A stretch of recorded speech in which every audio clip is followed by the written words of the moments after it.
brought to you by ITIL।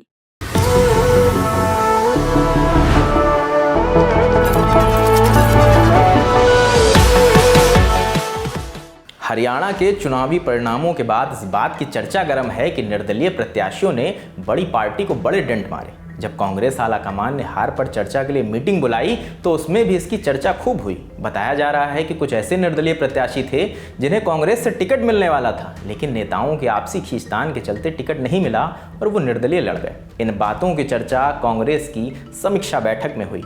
नेता प्रतिपक्ष राहुल गांधी ने खुद कहा, पूरे चुनाव में पार्टी का हित दूसरे नंबर पर रहा और नेताओं का हित पहले नंबर। बैठक में राहुल नाराज थे, इस बात की चर्चा है। और क्या क्या हुआ, बैठक के इनसाइट्स आपको बताते हैं। हारे को हरि नाम, लेकिन हरि नाम के अलावा हारे को एक और सहारा रहता है, मीटिंग का। मीटिंग हुई भी 10 अक्टूबर को दिल्ली के 10 राजाजी मार्ग पर। यह कांग्रेस अध्यक्ष मल्लिकार्जुन खड़गे का सरकारी पता है। आज तक के रिपोर्टर राहुल गौतम की रिपोर्ट के मुताबिक बैठक में राहुल गांधी, कांग्रेस के संगठन महासचिव के वेणुगोपाल, हरियाणा पर्यवेक्षक अशोक गहलोत और अजय माखन जैसे नेता मौजूद थे। इसके अलावा हरियाणा प्रभारी दीपक बाबरिया और चुनावी रणनीतिकार सुनील कानुगोलो जूम से जुड़े थे। बैठक में हरियाणा के प्रभारी तो जुड़े, लेकिन जिनके हाथों में हरियाणा में कांग्रेस को जिताने का जिम्मा था, उन भूपेंद्र हुड्डा को आलाकमान ने बैठक में नहीं बुलाया। बैठक के बाद जब पत्रकारों ने पूछा कि हुड्डा जी नहीं दिख रहे हैं, तो ये जवाब रहा। सर, हुड्डा जी क्यों हैं?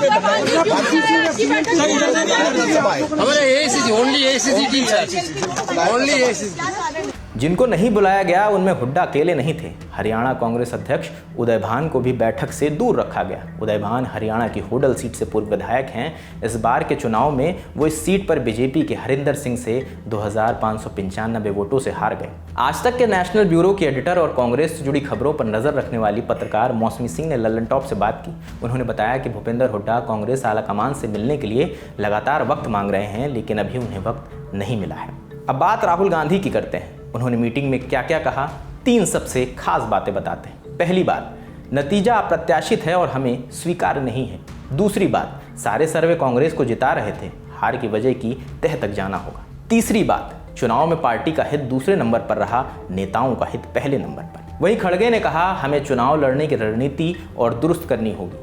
आखिर कैसे बागियों ने दर्जन भर सीटों पर कांग्रेस का खेल बिगाड़ा, आखिर कैसे हमारे 14 सिटिंग विधायक हार गए, इस पर पड़ताल की जरूरत है। खड़गे ने यह भी कहा कि चुनाव प्रचार अभियान में उनकी काफी लेट एंट्री कराई गई और आखिरी चरण में उनकी रैली प्लान की गई। बाकी नेताओं ने क्या कहा, वो भी एक एक कर सुन लीजिए।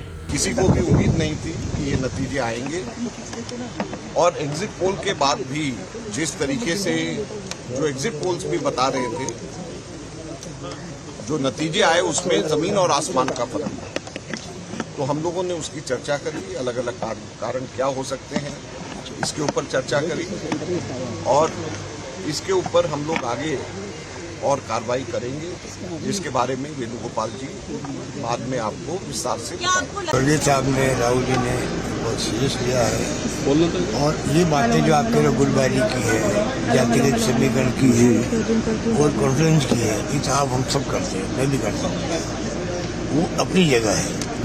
ईवीएम की बात आई है, शिकायत वहाँ से आ रही, कैंडिडेट्स की आ रही, लिखित में आ रही है, कल इलेक्शन कमीशन में थी, आज शाम तक और देंगे वहाँ थी, तो तय में जाना जरूरी है। मीटिंग में यह भी तय हुआ कि कांग्रेस एक फैक्ट फाइंडिंग कमेटी बनाएगी, जो ये जांच करेगी कि कमी कहां रह गई, गड़बड़ किसने की। कमेटी में कौन होगा, उसकी घोषणा जल्दी होगी। फैक्ट फाइंडिंग कमेटी हर प्रत्याशी से 1 to 1 मिलेगी, बात करेगी। आलाकमान ने चुनावी रणनीतिकार सुनील कानुगोलो को यह भी कहा है कि हारी हुई सीटों पर एक रिपोर्ट तैयार कर आलाकमान को सौंपे। कांग्रेस के इन बयानों पर मीटिंग पर भाजपा की तरफ से भी प्रतिक्रिया आई है। भाजपा प्रवक्ता शहजाद पूनावाले ने कहा कि कांग्रेस की फैक्ट फाइंडिंग कमेटी असल में राहुल गांधी बचाव कमेटी ज्यादा है। ये फैक्ट फाइंडिंग कमेटी कम है और राहुल गांधी बचाव कमेटी ज्यादा है, और इस कमेटी का एक उद्देश्य है कि किसी भी तरीके से हार का टीकड़ा किसी और के सर माथे पर फोड़े। जब से भारत जोड़ो यात्रा उन्होंने प्रारंभ की राहुल गांधी ने, तो 11 चुनाव वो हारे हैं और मात्र 2 या 3 चुनाव बैसाखियों के साथ जीते हैं। फैक्ट ये है कि लगभग 73 या 74 चुनाव राहुल गांधी हारे हैं। लोकसभा चुनाव भी हारे 3 बार, पर उसके बावजूद भी राहुल गांधी आज फैक्ट फाइंडिंग कमेटी में बैठ रहे हैं। केसी वेणुगोपाल जी, जिनके टिकट डिस्ट्रीब्यूशन पर कई प्रकार के आरोप लगे हैं, वो भी फैक्ट फाइंडिंग कमेटी में बैठ रहे हैं और सभी लोग मिलकर एक दलित नेत्री कुमारी शैलजा पर पूरे के पूरा हार का ठीकरा फोड़ने का प्रयास कर रहे हैं। कल जो मीटिंग हुई उसमें कुमारी शैलजा जी को बुलाया तक नहीं गया। विपक्ष के आरोपों के बीच कुछ आरोप कांग्रेस नेता भी अपनी पार्टी पर लगा रहे हैं। दूसरा जो मुद्दा है कि जो हमारे प्रभारी महोदय हैं वो अगर बीमार थे तो किसी और को अपना जिम्मा दे दिया होता। उनको मैंने फोन से बात की, मेरे पास प्रफुल्ल पटेल जी आए, कहने लगे कि साहब आपका जो है यहाँ पर राहुल गांधी जी का रोड शो होगा और 49 किलोमीटर के करीब होगा, आप तैयारी कीजिए। हमने जो है प्रेस कॉन्फ्रेंस करके बोल दिया कि आ रहे हैं।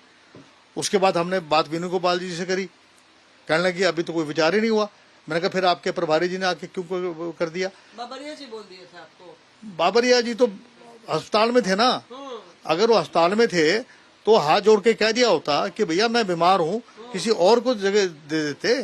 कैंपेन कमेटी में जो फोटोज आप लगे हैं उसमें वैश्य समाज का भी होना चाहिए था, उसमें ब्राह्मण समाज का फेस भी होना चाहिए था, उसमें ओबीसी का भी होना चाहिए था, जो नहीं था। मेरी फोटो की बात नहीं है, मेरी फोटो तो होनी चाहिए थी क्यों, मैं ओबीसी का चेयरमैन हूँ। हरियाणा में तो हो, बाकी जगह हो ना हो मुझे कोई दिक्कत नहीं है, बाकी जगह भी होनी चाहिए। हम खुद लड़ रहे थे, अपने दम पे लड़ रहे थे। हम ही फोन कर रहे थे, जो हमें बुला रहे थे कि आप मेरे क्षेत्र में आइए। पीसीसी की तरफ से किसी की डिमांड नहीं आई कि आपको बुलाया जा रहा है। तो आप ये बताइए कि राहुल गांधी जी का प्रोग्राम कैंसिल हो जाता है, शैलजा जी का प्रोग्राम कैंसिल हो जाता है आने के लिए। तो इस तरीके से जब मिसमैनेजमेंट होगी तो मेरा तो ये मानना है कि पूरा ओवरहॉलिंग होना चाहिए। आपका पीसीसी जी पूरी ओवरहॉल होनी चाहिए। सीएलपी को जो है नए फेसेस लेके आए। अजय यादव का एक परिचय ये भी है कि वो बिहार के पूर्व मुख्यमंत्री लालू प्रसाद यादव के समधी हैं। लालू की बेटी अनुष्का की शादी अजय यादव के बेटे चिरंजीव राव से हुई। चिरंजीव हरियाणा के रेवाड़ी विधानसभा से पूर्व विधायक रहे हैं। हालांकि 2024 के विधानसभा चुनाव में चिरंजीवी बीजेपी के लक्ष्मण सिंह यादव से 28,769 वोटों के अंतर से चुनाव हार गए। खैर, अब कांग्रेस की फैक्ट फाइंडिंग कमेटी में कौन कौन होगा, कमेटी क्या निष्कर्ष निकालेगी, कौन को लोग क्या एनालिसिस आलाकमान को सौंपेंगे, इन सवालों के जवाब मिलने पर वो भी आपको बताएंगे। तब तक देखते रहिए द ललन टॉप। मेरा नाम रजत है, कैमरे के पीछे विजय है। शुक्रिया।